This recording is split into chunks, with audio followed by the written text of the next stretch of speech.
예, 지난 주간에는 한글이 반포된 지가 571주년이 되는 주간이었습니다. 우리나라 이제 국민들은 이 한글의 위대성을 잘 모르거든요. 근데 여러분, 전 세계 국가 가운데 단일 언어를 가지고 있는 민족들이 많지가 않습니다. 특별히 한글이 굉장히 어렵거든요. 이 어려운 한글을 우리가 가지고 있다는 것은 굉장한 일입니다. 미국의 어느 학자가 이렇게 얘기를 했어요. 한글은 세계에서 가장 훌륭한 문자다. 이 펄벅이라고 하는 학자의 얘기입니다. 왜 그런가 하면 이 한글은요, 우리가 생각하는 것처럼 단순하게 글자의 문제가 아니라요. 이 한글 속에 담겨져 있는 그 위대성과 창의성과 미래지향적인 다양한 정보를 제공한다는 거예요. 우리는 잘 모르잖아요, 그거를요. 특별히 우리가 좀 이런 좀 오해를 하고 있는 것 같아요. 한글을 창제할 때 집중적으로 한글을 만들어냈던 사람들이 우리는 집현전 학자라고 얘기하죠. 그렇게 알고 있지다. 그래서 제가 여러 좀 자료들을 좀 참고해서 좀 찾아보니까 그렇게 단정 짓기가 쉽지 않아요. 여러 가지 상황을 보니까 그 세종실록을 여기 보니까 이런 글자가 있습니다. 내용이 있습니다. 1443년 12월 30일자 기록에 임금께서 친히 원문 28자를 지으셨다. 이렇게 써놨습니다. 그러면 우리가 지금 알고 있는 것과 좀 다르기 때문에 좀 이상하죠. 왜냐하면 우리는 생각하기에 집현전 학자들이 주도해서 한글을 만들었다. 물론 세종대왕께서 지시를 해서 그랬다. 이렇게 이해를 하죠. 근데 당시 상황을 보면 여러분 당시에 사관이라고 한 게 있지요. 그러니까 모든 그 왕실을 중심으로서 일어난 모든 사건들을 사가들이 기록합니다. 특별히 뭐 왕의 행차를 이렇게 묘사할 때도 그림 하나가 다 기록해서 하거든요. 이제 사가들의 내용들을 좀 살펴보면 집현전 학자들이 한글을 만들었다는 내용이 한 글자도 없어요. 특별히 더 주목할 것은 당시의 정치 상황입니다. 정치 상황이 집현전 학자들이 한글을 만들 만한 상황이 안 됐어요. 왜 그런가 하면 당시 정치적 상황은 조선시대의 정치인들이 명나라에 대한 사대주의가 뿌리 깊었어요. 마치 우리나라가 미국의 사대주의와 같은 이런 입장이에요. 여러분 굉장히 우리가 지금 우리도 알지 못하지만 미국의 지배를 받고 있잖아요. 여러분 그거 알고 계시죠? 똑같아요.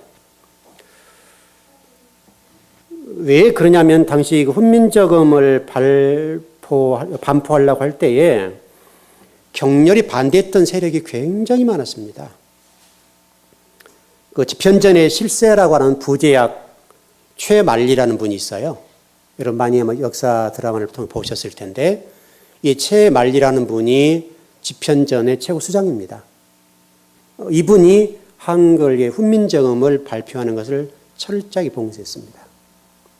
특별히 이 최만리를 중심으로 신석조, 정찬손, 하위지라고 하는 집현전 학자들이 훈민정음 반포를 적극적으로 반대했습니다. 굉장하게 반포했습니다. 그 최만리의 상소문 일부를 좀 발췌해 봤는데요. 이런 상소문이 있습니다. 이번 업무는 새롭고 귀한 제주에 지나지 않습니다. 학문에 방해되고 정치에도 유익함이 없습니다. 아무리 생각해도 옳은 점은 없습니다. 어찌 예부터 써보던 폐해 없는 글자를 고쳐 따로 낮고 천하며 속된 말인 글자를 새로 만들어 쓰겠습니까? 이게 상소문입니다. 당시 정치적 상황이 굉장히 부정적인 여론에 의해서 훈민정음을 반포할 수가 없었습니다. 특별히 집현전 학자들이 한글을 만들 수가 없었어요. 왜? 수장이 채말리거든요. 그 다음에 신석조, 정찬송, 하유지라는 사람들이 집현전 학자입니다. 그게 대표적인 사람들이에요. 그렇게 보게 되면 훈민정음, 특별히 우리가 알고 있는 한글이라고 하는 것들을 만들 수가 없었다는 거예요. 결론이. 그래서 여러 사가들의 글자, 문서를 찾아보면 그 누구도 거기에 대해서 한글을 만들었다라고 하는 것이 없단 말이에요. 우리가 알고 있는 상식은 다르죠. 그렇다고 한다면 세종께서 어떻게 최고 학문을 이렇게 만들으셨을까 좀 생각을 해보면 그게 아마 이 세종대왕의 위대성이 성군이라고 하는 칭호는 세종대왕에만 붙이죠, 여러분. 여러 우리 왕들이 있었습니다만은 유일하게 이 성인이라고 하는 칭호를 붙인 왕은 세종밖에 없습니다. 우리나라에서. 세계인들은 이렇게 평가를 해요. 레오나르도 다빈치에 비견될 만큼 세종의 훈민정음의 창제는 위대하다. 우리는 지금 잘 그걸 인지 못하죠. 자, 우리가 주목할 것은 우리가 지금 설교인데, 그럼 이 세종대왕의 천재성이라고 하는 것들은 타고났는가? 여기 초점을 모으고 좀 말씀을 전해 보겠습니다. 세종대왕에 대해서 많은 역사학자들이 평가를 할 거 아닙니까? 평가를 하는데 이런 평가를 내리고 있습니다. 그의 창의성이 타고난 것이 아니라 학습을 통해 길러졌다. 여러분, 굉장히 중요한 말이에요. 세종대왕의 창의성과 독창성이라고 하는 것들은 어떤 타고난 천재가 아니라 학습을 통해서 길러진 측면이 훨씬 강하다는 거예요. 세종대왕께서 이와 같이 학습을 통해서 창의성과 이런 독창성들을 만들어냈다고 하는 것을 여러분 주목하셔야 돼요. 여러분 자신과 여러분 자녀의 문제를 생각하셔야 됩니다. 그러니까 우리는 머리가 똑똑하다 그러면 이 사람은 굉장히 창의적일 거라 생각할 수 있고 독창적일 수가 있다는 거예요. 그러나 그러지 않습니다. 여러분, 제가 최근에 했던 글을 읽어봤는데 우리나라 성인들 가운데 독서 시간에 관한 어떤 내용을 이렇게 써놓은 글을 봤습니다. 우리나라 성인들이 우리 하루에 보는 책의 분량이 어느 정도 되는가 하면 6분이라고 되어 있습니다. 6분. 책을 안 읽는다는 거예요, 국민들은. 이게 여러분 굉장히 심각해요. 다시 설명하면 학습에 의해서 창의성이 길러지지 않는다라는 전제가 된다는 거죠. 지금 이번에 500대 기업을 경제신문에서 발표를 했더라고요. 근데 우리나라 기업이 106개인가 들어왔습니다. 그래서 LG가 10위 됐습니다. LG가요. 이 500대 기업 가운데 우리가 110 몇 개가 들어왔는데 중국이 44개 정도 들어왔고요. 기업은 지금 우리가 상당하게 좀 앞서간다는 거예요. 앞서가는 이유가 이런 이유입니다. 철저히 기업은 살기 위해서 몸부림을 치거든요. 철저히 학습을 통해서 창의성과 독창성을 길러내고 있다는 거예요. 기업들은.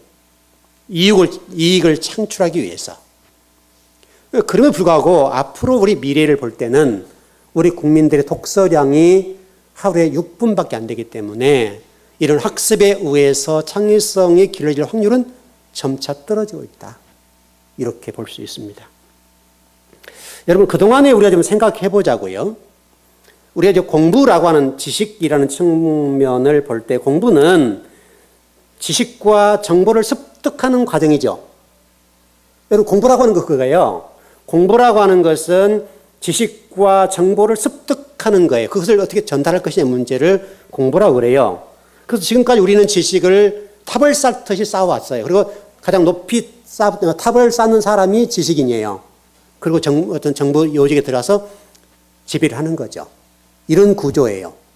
그런데 앞으로는 이런 것들이 다 무너진다는 거예요. 앞으로는 여러분 스펙의 중요성도 우리 한국에 굉장히 중요하고 또 교회 안에서 좀 중요하죠. 목회자를 청빙하는 과정 속에서 스펙을 보잖아요. 거의 실패했어요. 지금까지.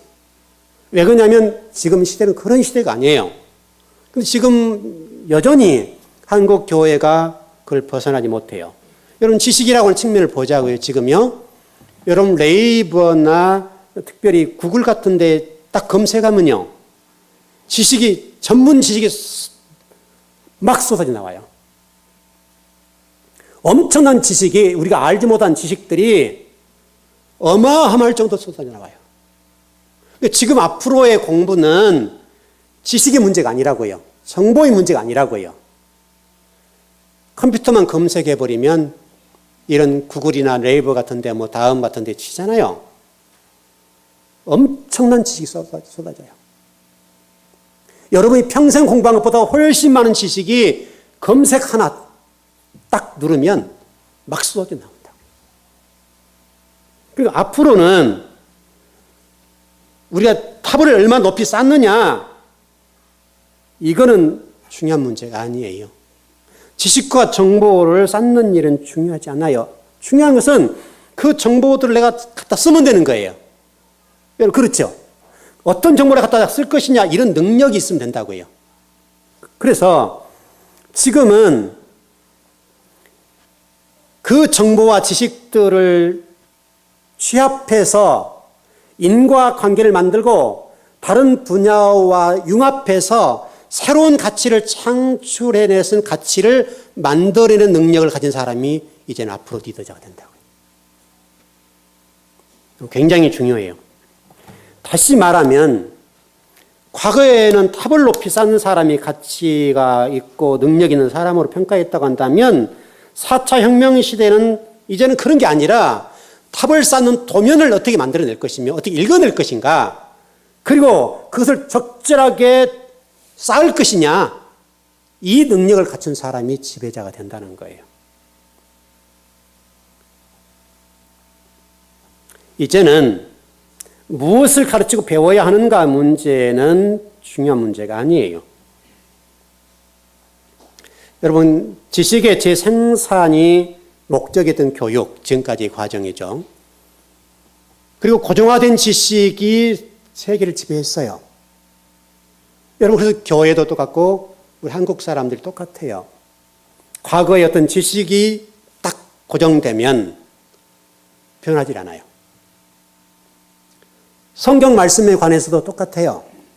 그동안의 한국 교회를 지배했던 종교의 어떤 그 리더자들이 있잖아요.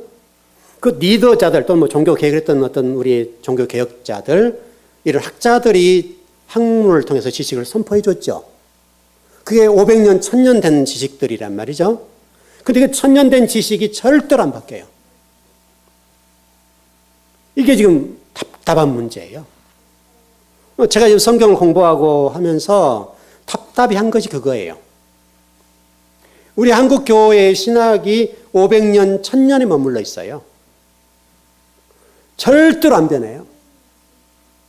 이 문제는 이 시대 문제뿐만 아니라 앞으로 한국이라는 교회, 민족이 나가는 데 있어서 엄청난 걸림돌이에요. 우리 국민들이 가지고 있는 이런 정서들이 심각해요. 제가 여러분의 선지식이라는 얘기를 많이 해드렸는데, 선지식이 500년에 누가 말했다 이거예요. 누가 말했기 때문에 그것은 맞다라는 전제가 깔려요. 그래서 새롭게 어떤 학문과 지식을 공부해서 새로운 가치를 창출해서 이렇다라고 얘기를 해주게 되면 우리가 좀 따라와 줘야 되잖아요. 따라와 주고 그걸 버릴 수 있어야 돼요. 과거의 것을 과감하게 버리고 앞으로 나갈 수 있어야 되는데, 문제는 우리가 앞으로 못 나간다는 거예요. 여러분, 우리 정치도 똑같잖아요. 국민들의 의식도 똑같잖아요.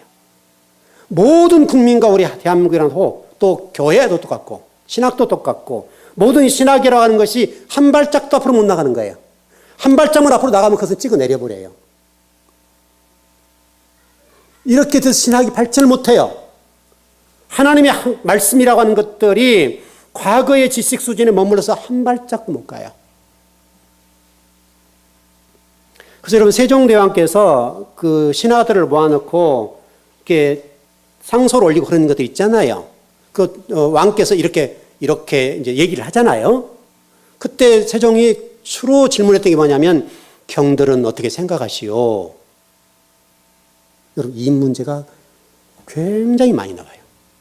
경들은 어떻게 생각합니까? 제 생각은 제 왕으로서의 거래죠. 저는 이렇게 생각하는데 경들의 생각은 어떻소? 이렇게 물었단 말이죠. 여러분 이게 굉장히 중요한 거예요. 앞으로는 국어, 영어, 수학 과목 중심의 교육 시스템으로는 절대 선진국이 못 돼요. 우리나라가 세계를 지배할 수가 없어요. 앞으로 문제는 문제 해결 능력과 창의성과 협업이라고 하는 것들의 이런 능력들을 어떻게 만들 것이냐. 문제 해결 능력, 창의성, 협업의 능력. 이걸 어떻게 갖출 것이냐의 문제에 따라서 리더자가 될 수 있고 그렇지 않을 수가 있어요. 여러분 현대인들이 문제가 나오면 풀지를 못하잖아요. 지식으로는 알지만 문제를 못 풀어내요. 능력이 없어요. 그건 지식에 불과하기 때문에 그래요. 결국 지식이라고 하는 것은 활용하기 위함이잖아요. 근데 그 지식만 알고 있으면 못하는 거예요. 그래서 우리가 탁상공론이라고 하는 말들이 그런 것들이에요. 예를 들어서. 여러분이 지금 우리가 가지고 있는 직업군이 여러 가지죠. 근데 이 직업군이라고 하는 것은 시간이 가면 없어져 버려요. 그렇죠, 여러분. 앞으로 4차 혁명 시대를 맞고 있는데 이 4차원 세계 속에서 우리가 앞으로 살아갈 때 이 직업은 지금 우리가 굉장히 중요하다고 생각하는 직업들이 다 없을 수 있어요. 전혀 우리가 생각하지 못한 직업이 딱 떠오를 거란 말이죠. 그러려면 그 문제 해결 능력이 있겠어요, 여러분. 전혀 생각하지 못했던 직업이 떠오르는데 그 직업을 어떻게 우리가 할 것이냐. 그러니까 우리가 어떤 학습을 통해서 우리가 능력이 향상되고 창의성과 독창성들이 향상되고 문제 해결하고 특별히 협업할 수 있는 사람과 사람이 모여서 어떻게 하면 이 문제를 아름답게 만들 것이냐, 좋은 가치를 만들어낼 것이냐는 이런 생각들의 공유가 이루어지지 않는다면 절대 하나님 나라도 이 민족도 미래가 없다고요. 여러분 유대인들이 유대하잖아요, 여러분. 유대인들이 여러분 지구의 2%밖에 되지 않지만은 그들이 노벨상들을 싹 쓸어가 버리잖아요. 거의 30% 정도 쓸어가는데 여러분 우리나라로 얘기하면 경기도 도민밖에 안 되는 거예요. 그럼에도 불구하고 이 모든 노벨상의 30%를 쓸어가 버려요. 왜 그래요, 여러분? 그것은 창의성의 문제예요. 그들은 답을 갖고 있지 않잖아요. 답이 없는데 그들이 논증하고 대화하고 풀어서 답을 만들어내요. 그러면 그 답을 맞다고 해준단 말이에요. 그러니까 우리는 이미 답을 정해놓고 풀어내는 거잖아요.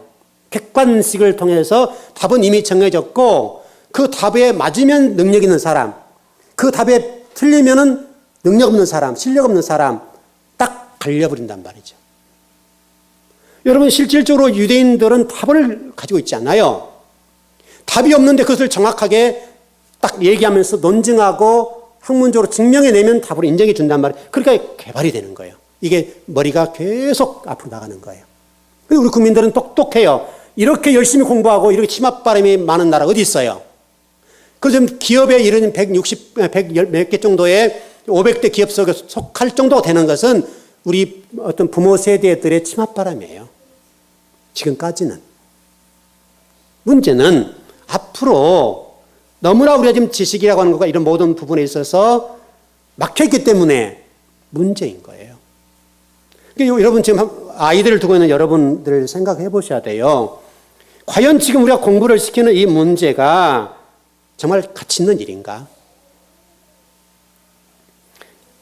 이 공교육이 좀 살아 있어야 되잖아요, 여러분. 실질적으로 공교육이 좀 그와 같은 일을 해줘야 되는데 과연 우리나라의 공교육이 그것을 할 수 있는가?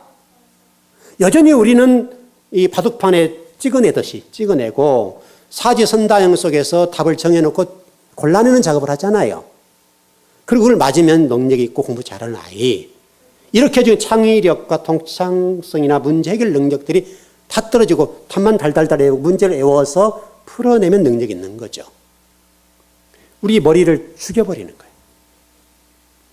여러분, 그러나 유대인들은 이게 하브루터라고 해서요. 이게 유대인의 교육 방식이에요.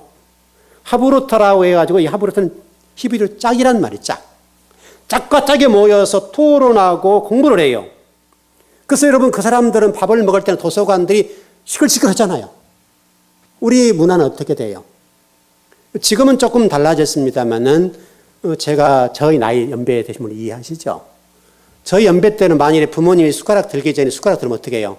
그냥 숟가락이 그냥 날아가요. 이게 머리를 그냥 쳐버린다고요. 옛날에는 그 곤방대 담뱃대 있죠, 여러분? 그 할머니 세대 때 그게 그냥 머리 날아갔어요. 절대 손 못 댔어요. 그리고 밥을 먹다가 뭐 밥 먹는 순간에 무슨 말이 나왔으면 경박하다고 그래가지고 얼마나 야단 맞고 날렸어요. 이 문화가 우리나라 문화예요. 이게 모든 기관과 정부, 모든 학교, 모든 데 있어요. 이런 식으로는 앞으로 우리나라가 더 발전할 확률이 떨어져요. 여러분, 예수님이 제자 삼는 것도 똑같아요. 예수님과 이 세종대왕이 하고 있는 이 일들은 우리가 주목해 봐야 돼요. 예수님이 여러분 제자를 삼는 과정을 한번 가만히 쳐다보세요. 정말 예수님의 제자 삼는 과정들은 정말 독특해요. 예수님이 밤새도록 제자들을 삼기 전에, 부르기 전에 그들과 관계를 맺고 대화하고 또 천국 복음에 대해서 설명하고 하나님 나라에 대해서, 하나님에 대해서 쭉 대화해요. 떡을 떼면서 대화하고 밤이 맞도록 대화하고 그 어느 순간에 그 제자를 불러요. 여러분, 예수님의 3년 반의 사역이 여러분 그랬다고 하는 것을 주목해 보셔야 돼요. 예수님이 3년 반 동안 사역하시는 동안에 제자 삼는 일을 주목하게 집중했잖아요. 다른 일 한 일이 없어요. 거의. 물론 기타 조금 한 일이 있습니다만은 예수님의 사역의 핵심은 제자 삼는 일이었어요. 다시 설명하면 인재를 세우는 일이었다고요. 자, 그렇다고 한다면 우리로 좀 돌아와서 여러분 가정과 우리 교회가 해야 될 일이 뭘까? 여러분 가정도 마찬가지고 교회도 똑같아요. 우리 교회, 한국 교회가 똑같아요. 해야 될 일이 있다고 한다면 사람을 세우는 거예요. 여러분 가정의 자녀들이 만일에 여러분만 못하다고 한다면 어떻게 되겠어요? 여러분 가정에 미래 없어요. 적어도 우리가 희망을 거는 것은 내 자녀들이 나보다 훨씬 나을 것이라는 희망이 있잖아요, 여러분. 그래서 아이들이 공부도 시키고 돈도 투자하고 하는 거 아니에요. 교회도 여러분 똑같아요. 우리 교회의 미래는 결국은 어떤 인재를 키워낼 것이냐의 문제예요. 다른 데 있잖아요. 이건 숫자의 문제도 아니고 우리 교회가 얼마나 능력 있냐 문제도 아니고 하나님의 사람들을 어떻게 세워놓을 것이냐. 이것이 너무너무 중요해요. 유대인들을 통해서 우리가 그 설명하고 있고 또 세종대왕께서 인재를 세우는 과정, 집현전이라고 하는 여러분 생각해 보세요. 그 당시 집현전은 어마어마한 거예요. 지금부터 약 600년 전에 세종대왕은 집현전을 세워서 학자들을 양성했다는 사실을 놓치면 안 돼요.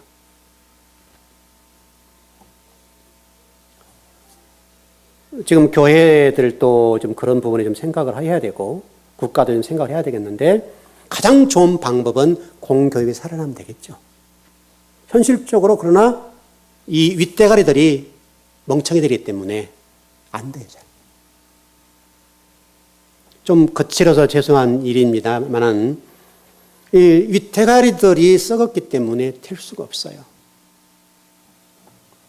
그래서 이제 교회들이 생각하는 게 뭐냐면 어떻게 하면 인재를 키워낼 것이냐 해서 많은 지식인들과 교회가 뭐 대안학교를 만들고 그러잖아요.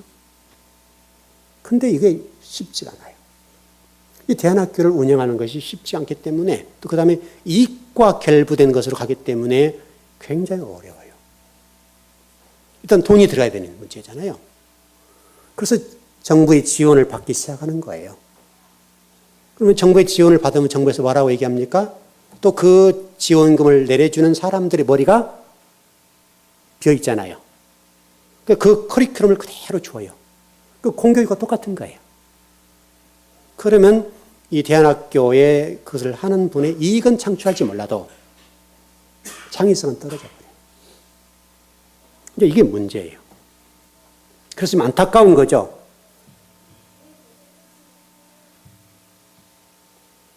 여러분과 제가 고민해야 될 문제 같아요. 예수님과 세종대왕과 유대인들을 통해서 현재 우리 역사 속에서 말씀하고 있는 이 말씀을 우리는 들을 수 있어야 돼요. 하나님은 그런 과정들을 통해서 우리에게 말씀하세요. 너희들은 어떻게 할 것이냐? 또 즐거운 교회는 지금 어떻게 할 것이냐에 관해서 우리에게 지금 질문을 하신단 말이죠. 성경에 보면 요한복음 1장 51절에 이런 말씀이 있어요. 또 이르시 진실로 진실로 너에게 이르노니 하늘이 열리고 하나님의 사자들이 인자 위에 오르락내리락 하는 것을 보리라 하시니라. 지금 예수님께서 나다나엘에게 말씀하시기를 하나님의 사자가 인자 위에 오르락내리락 하는 것을 보게 될 것이다. 이런 얘기죠. 여러분 지금 오르락내리락 한다는 말이 뭐예요, 여러분 이게 도대체?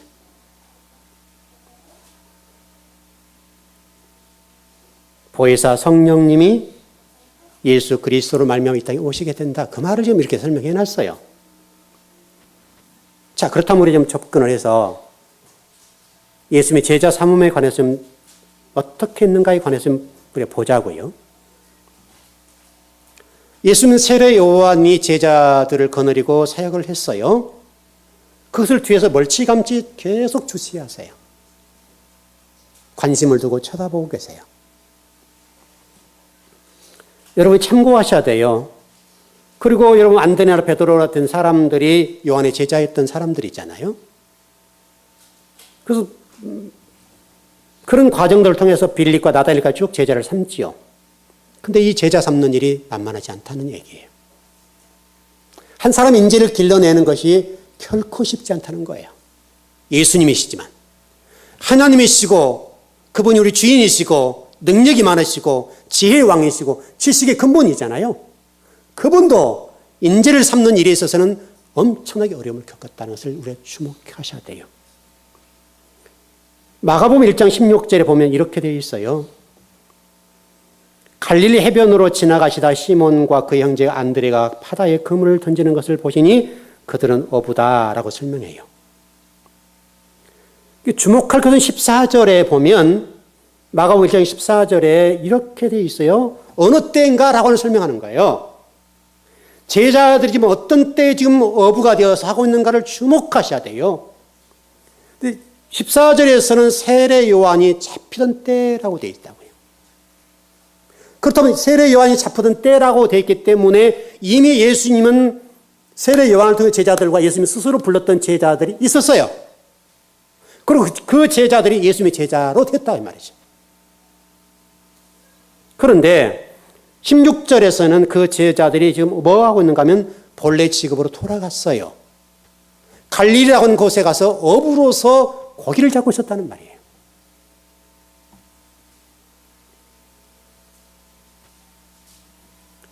마가복음 1장 14절에 보면 요한이 잡힌 후 예수께서 갈릴리에 오셔서 하나님의 복음을 전파했다라고 되어 있어요. 이미 제자들이 하늘 복음을 전하시고 그들에게 양육을 했단 말이에요. 그런데 놀랍게도 세례 요한이 잡힌 이후에 그 제자들이 예수님 곁에 한 명도 없었다고요. 다 원래 직업군이었던 갈릴리에 가서 어부를 하고 있는 거예요. 그래서 1장 16절에서는 아주 우리에게 굉장히 중요한 메시지를 전해주는 거예요. 갈릴리 해변으로 지나가시다 시몬과 그의 안드레가 바다에 그물 던지는 것을 보시니 그들은 어부다. 이미 초면이 아닌 구면이잖아요. 이미 제자를 삼았던 사람들이에요. 그럼에도 불구하고 베드로와 안드레가 예수는 그리스도십니다 라고 고백했던 그들이 갈릴리 해변으로 가가지고 어부가 되어 있다 이 말이죠. 안드레는 분명히 베드로라는 형에게 얘기해서 내가 예수님을 만났습니다. 그리스도를 만났습니다 라고 고백했어요. 베드로 똑같아요. 다 그런 고백들을 다 했어요. 그러나 여전히 그들은 예수님 곁에 머물지 못했어요. 여러분, 이 과정이 한 번으로 끝난 게 아니에요. 시간이 어느 정도 될지는 모르겠습니다만은 뒷부분에 계속 보면 이런 내용이 수없이 반복돼요. 제자로 다시 불림 받았다가 또 예수님 곁에 머물렀다가 말씀을 공부하고 또 도망가요. 또 도망가요. 끊임없이 도망갔단 말이에요. 한 번, 두 번이 아니에요, 여러분. 예수님이 십자가 못 박기 이전까지 수많은 과정을 통해서 예수님이 제자 삼고 성경을 가르치고 밤새도록 말씀을 나누고 떡을 떼고 수없이 천국복음을 전해주었습니다만은 그들이 여전히 예수님 곁을 떠나서 갈릴리 해변으로 가서 어부가 되었다 이거예요. 여러분, 인재를 삼는다는 말이 이렇게 어렵단 말이에요, 여러분. 그래서 제가 1절에 여러분 소개해드렸던 대로 성경 전체 창세기, 요한계시록까지 볼 때에 하나님의 사람 한 사람이 등장하는 이 시기가 400년, 500년 걸린다는 말이 틀리지 않는단 말이죠. 여러분, 그 소돔 고모라가 멸망할 때를 보십시오. 소돔 고모라가 멸망할 때 몇 사람이 없어 멸망했습니까, 여러분? 의인 10사람이 없었단 말이에요. 실제로 10사람이 없었다는 얘기는 한 사람도 아닐 수 있는 거예요, 여러분. 왜? 당시 상황으로 볼 때에 롯과 그의 사위와 가정 속에 쭉 전체적으로 보면 의인 한 사람도 없을 수 있어요, 여러분. 여러분, 바벨론 포로 과정을 보십시오. 바벨론 포로 과정 속에 여러분 에레미야 5장 1절 말씀 보게 되면 뭐라고 되어 있습니까, 여러분? 여러분, 하박국이 하나님께 막 삿대질을 하잖아요. 왜 하나님 선민이 이 바벨론 사람들에 의해서 이렇게 개취급을 당하고 이렇게 포위를 당해서 이렇게 처절하게 만들고 이렇게 처참하게 만듭니까? 하나님 그렇게 하면 안 되죠! 라고 따진단 말이죠. 막 요즘처럼 상소를 올리는 거예요. 하나님께서 뭐라고 말씀하셨어요? 너 예루살렘 성전으로 가서 주변을 봐. 그곳에 가서 한 사람만 공의와 정의를 향한 사람이 있다고 한다면 내가 이 모든 걸 다 용서해 줄게. 바벨론에서 내가 박살을 내볼게. 그래서 여러분 하박국 2장 4절에 그렇잖아요. 믿음이라는 말이 의인은 믿음으로 말로 산다는 말이 나오는 거잖아요. 믿음이라고 하는 게 여러분 제가 이미 요한복음을 통해서 설명드렸던 것처럼 믿음이라고 하는 것은 예수 그리스도를 설명하잖아요, 여러분. 믿음이라고 하는 것은 예수 그리스도를 믿는 것, 하나님 말씀을 아는 걸 설명하잖아요. 하나님 말씀을 아는 사람이 한 사람도 없었다는 거예요, 지금. 지금은 여러분 어떻습니까, 여러분? 지금 과연 하나님 말씀을 아는 사람이 존재하며 그 하나님의 말씀에 대한 가치를 최상에 두고 있는 사람들이 몇 사람이 될까 이거예요. 우리는 여전히 예수님의 제자들이 그랬던 것처럼 말씀을 듣고 또 세상 속으로 나가는데 우리는 갈릴리로 또 가는 거예요. 나의 지경으로 돌아가서 하나님 말씀과 하나님 나라를 조금 더 생각하지 않고 여전히 나의 과거의 삶을 추구하면서 그래도 나는 하나님의 사람이라고 이렇게 하는 거죠. 여러분 한번 예수님의 심정을 생각해 보자고요. 예수님의 제자들을 쉽게 우리가 설명하면 잡으러 가는 거잖아요. 예를 들어서 그들 다시 잡으러 가서 설득을 시킬 거 아니에요. 또 이놈들아 왜 그러니 하면서 복음을 가르치고 또 가르치고 또 가르치고 계속 설득해 또 데려올 거 아니에요. 데려와 조금 사역 좀 하고 같이 나가려고 하면 또 도망가 버리잖아요. 그럼 다시 또 잡으러 가서 그들을 데려다가 복음을 전하고 또 가르치고 하나님 나라 이렇단다. 진리란 이런 거란다. 나는 누구고 이렇게 한단다. 쫙 가르치는 거예요. 예, 주님 그렇습니다. 하고는 돌았으면 또 도망가는 거예요. 그때 그 우리 예수님의 심정이 얼마나 처절하셨을까. 얼마나 그 인간에 대한 회의와 하나님 나라를 조금 더 이해하지 못하는 제자들 바라보면서 얼마나 통탄하셨을까. 그래서 우리 예루살렘을 향해서 예루살렘아 예루살렘 하면서 통탄하셨던 그 예수님의 그 모습이 상상이 되잖아요, 여러분. 지금도 여러분 다릅니까, 여러분? 우리가 신앙인으로 살아가지만 여전히 우리는 제자들처럼 말씀을 듣고 살아오고 또 성전에 나와 말씀을 듣습니다만 실질적으로 제자가 하나님 나라와 의로에서 충성스럽고 그걸 목적 삼는 삶을 살아야 되겠고 진리가 요구한대로 살아야 된다는 말이죠, 우리가. 성경이 말하는 것은 좌도 우도 뒤도 안 보고 곧장 성전을 짓는 그 자로 서 있어야 되는 것이 하나님의 말씀이란 말이죠. 근데 우리는 여전히 말씀을 듣고 또 세상 속에 남은 갈릴리로 가는 거예요. 하나님 말씀 빠이빠이 하고 또 도망가는 거죠. 우리 스스로 그리고 우리는 제자다 이렇게 얘기를 하는 거죠.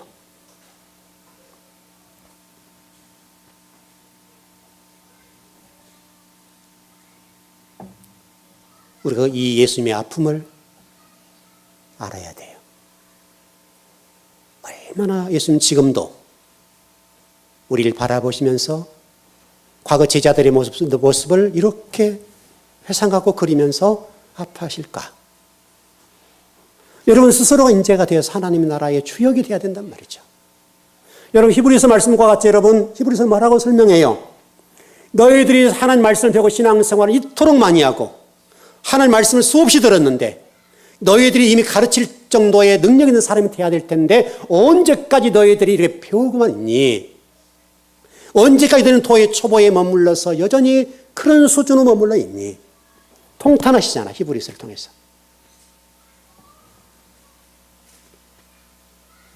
우리가 그런 사람이 아닌지에 관해서 한번 되묻고 나는 과연 성경 말씀과 신앙생활을 수십 년 했는데도 불구하고 여전히 진리를 깨닫지도 못하고 알지도 못하고 설령 안다 할지라도 도의 초보에 머물러서 내 유익을 추구하고 내 인간의 성공을 위해서 목적지향적으로 그를 향해 가고 있다고 한다면 여전히 우리는 예수님의 제자들과 똑같고 히브리서에 지적하는 것처럼 그런 도의 초보에 머무는 성도에 불과하고 제자들이 갈 일에서 도망가서 어부의 노릇을 하고 요즘 똑같은 우리란 말이지.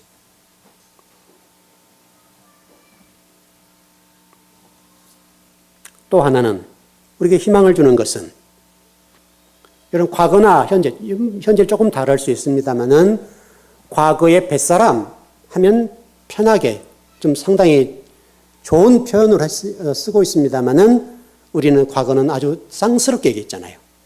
하류층이라고 인간적으로 얘기하는. 하류층들이 예수님의 제자가 된 거예요. 이걸 우리는 주목해 봐야 돼요.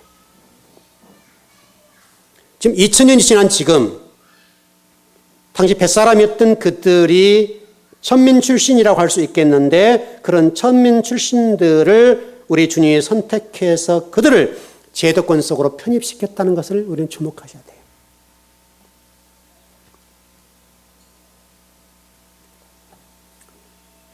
저와 여러분도 얼마든지 이런 데 편입되어서 리더 그룹이 될 수 있다는 것을 우리에게 말씀해 주세요. 이게 교육의 힘이에요. 또 진리 말씀과 천국 복음과 하나님의 말씀을 아는 힘이에요. 여러분이 말씀을 배우면서 여러분의 스펙이 어느 정도인지 그건 중요하지 않아요. 이미 우리 모두에 말씀드렸던 것처럼 여러분들이 스펙의 문제가 아니라 현재의 어떤 문제를 풀어내는 능력과 창의성과 협업이라고 하는 이런 미래지향적인 가치를 가지고 있다면 그런 능력을 가지고 있다면 어느 장소 어느 곳에 있다 할지라도 능력을 발휘할 수 있어요. 왜냐하면 그것은 시대가 요하는 사람이기 때문에 그래요. 지금 시대는, 앞으로 시대는 스펙을 중요하게 생각하지 않아요. 여러분 모두에게 이런 말씀을 배우면서 그런 지혜와 능력이 있어서 문제를 풀어낼 수 있는 능력이 있었으면 좋겠어요. 그 누구도 따라오는 창의력과 협업, 모든 사람을 살려낼 수 있고 모든 것을 아름답게 창출해서 그런 가치를 만드는 그런 능력 있는 사람이 되어야 된다고요. 그럼 여러분 어느 장소에 어떤 현장에 가더라도 어떤 우리 쉽게 말하면 천한 직업을 하더라도 으뜸이 될 수 있어요. 무엇에 관계없어요. 여러분이 하고 있는 그 직업군에 가서 최선을 다하고 다른 사람이 따라오지 못할 만큼 거기에 실력을 갖추면 여러분들 거기서 인정받을 수 있어요.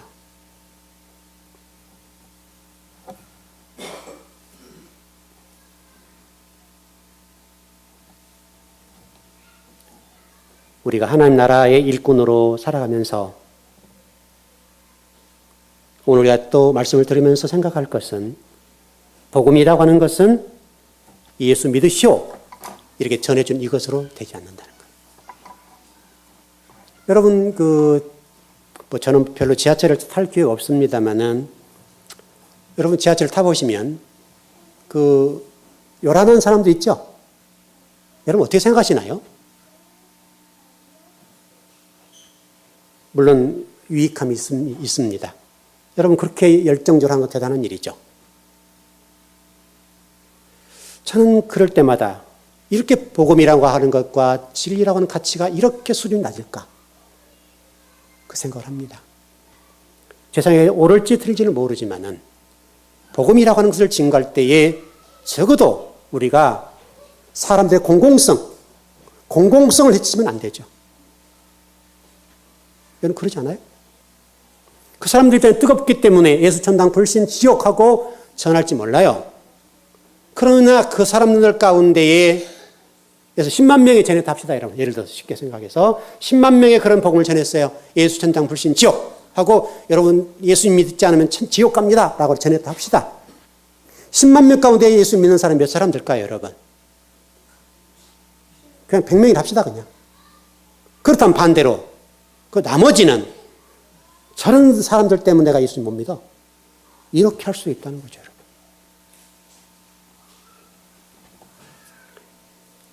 시대에 복음이라고 하는 걸 들고 나갈 때에 우리는 그렇게 하기보다는 예수님이 제자를 삼는 과정을 주목해 보세요.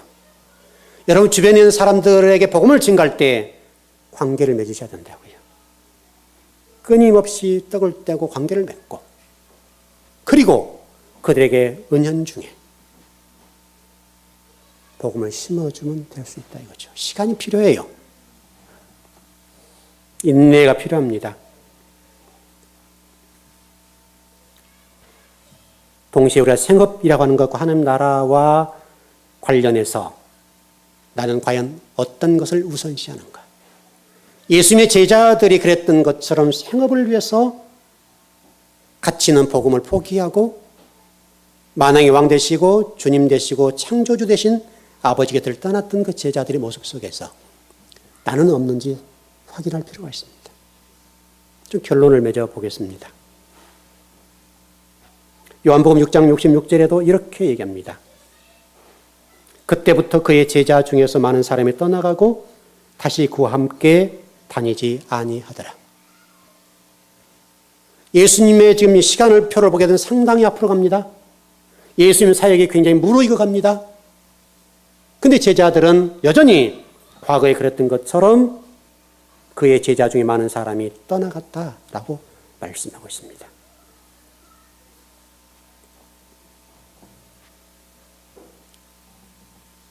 오늘 이 내용들을 접하면서 우리 스스로를 점검해 보고